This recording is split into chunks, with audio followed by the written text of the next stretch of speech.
আমরা চাই প্রতারক ও চাঁদাবাজের চক্রে বিরুদ্ধে দেশের মানুষ ঐক্যবদ্ধ হোক। পতিত সরকারের রাজনৈতিক সংশ্লিষ্টতা থাকা কোনো মানহানিকর মামলা করতে পারেন, এটা আমাদের সবচেয়ে বেশি বিষম্য হয়েছে। এদের ক্ষমতা উৎস কোথায় থেকে আসে তা বোঝা জরুরি।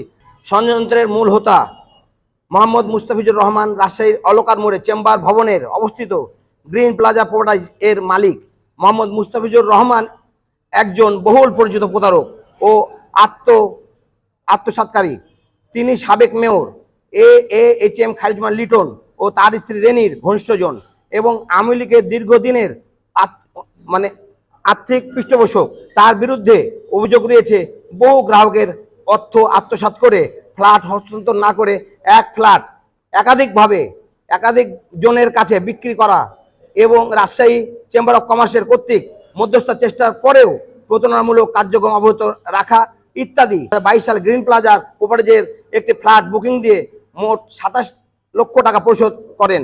সংযুক্ত রসিদ সমূহ ফ্ল্যাট ও হস্তান্তর না করে মুস্তাফিজ বিভিন্ন সময়ে প্রতিশ্রুতি দিয়ে সময় প্রেক্ষণ করে এবং শেষ পর্যন্ত প্রতারণামূলক আচরণ লিপ্ত হয়। টাকা ফেরত চাইলে মুস্তাফিজ সন্ত্রাসী দিয়ে হুমকি এবং হেনস্থার চেষ্টা করেন। নির্দিষ্ট সময় পেরিয়ে গেলে ফ্ল্যাট হস্তান্তর না করে বরং বুকিং করা ফ্ল্যাটের পরবর্তী অন্য আরেক জায়গায় ফ্ল্যাট দেবে বলে প্রতিশ্রুতি প্রদান করে সেটিও পরবর্তী হস্তান্তর ব্যর্থ হয়েছে। এমন অবস্থায় বুকিংকৃত অর্থ ফেরত চাইলে আমিনুল ইসলাম বিগত সরকারের সন্ত্রাসীদের মাধ্যমে হেনস্থা করার চেষ্টা করে এবং হুমকি প্রদান করে। আমিনুল ইসলাম চেষ্টা করেও তার বিরুদ্ধে তৎকালীন ক্ষমতাশীল শাসক গোষ্ঠীর সংশ্লিষ্টতার কারণে প্রাণ ভয়ের কোনো পদক্ষেপ গ্রহণ করতে পারেনি। দীর্ঘদিনের পাওনা বা ফ্ল্যাটের বিষয়ে কোনো সুরাহ না হওয়ায় টাকা বা ফ্ল্যাট কোনোটি ফেরত না পাওয়ার আমার কাছে পরামর্শের জন্য সম্পন্ন হয়। আমি ব্যক্তিগতভাবে মুস্তাফিজুর রহমান টাকা ফেরত দেওয়ার জন্য অনুরোধ করলে আইনি আশ্রয় নেওয়ার কথা বললে তিনি ব্যাপারটি সমঝোতা এবং প্রতিশ্রুতি দেন। সাংবাদিক বন্ধুরা, তার প্রতিশ্রুতির উদ্দেশ্য ছিল শুধুমাত্র সময়প্রেক্ষণ। 2025 সালের শুরুতে জুন মাসে বরং তার বার কিস্তিতে টাকা দেওয়ার কথা থাকলেও বিষয়টি তিনি সুকৌশলে এড়িয়ে যেতে থাকেন।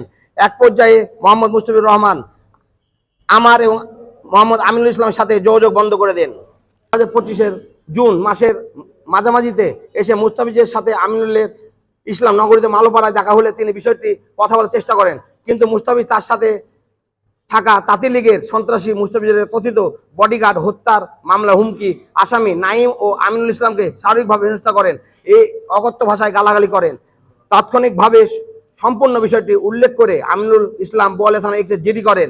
জিডির খবর পেয়ে মুস্তাফিজ সুর পাল্টে লিখিতভাবে সমঝোতার জন্য অগ্রহী হন। তাই বিগত 30 জুন 2025 বোয়ালিয়া থানার সকল পক্ষের উপস্থিতিতে একটি আপোসনামা ডিড স্ট্যাম্পের মাধ্যমে স্বাক্ষরিত হয়। পুলিশ হস্তক্ষেপে ও সামাজিক চাপের মুখে মুস্তাফিজ নিজেই 30 জুন 2025 তারিখে বোয়ালিয়া থানার একটি আপোসনামা সম্পন্নে সম্মত হন।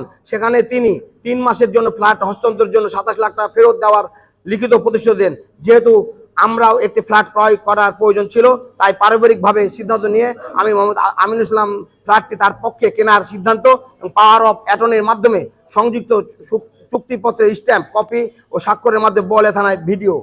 সাংবাদিক বন্ধুরা, চুক্তিপত্র অনুযায়ী টাকা বা ফ্ল্যাট হস্তান্তরের কোনো পদক্ষেপ না নিয়ে বরং মুস্তাফিজ সম্পৃক্ত আমার ও আমার রাজনৈতিক অনেক সহকর্মীর নামে উল্লেখ করে একটি মিথ্যা মামলা দায়ী করেন যেন আমি আমিনুল ইসলাম কেউ এই আইনি প্রতিকার না পায়।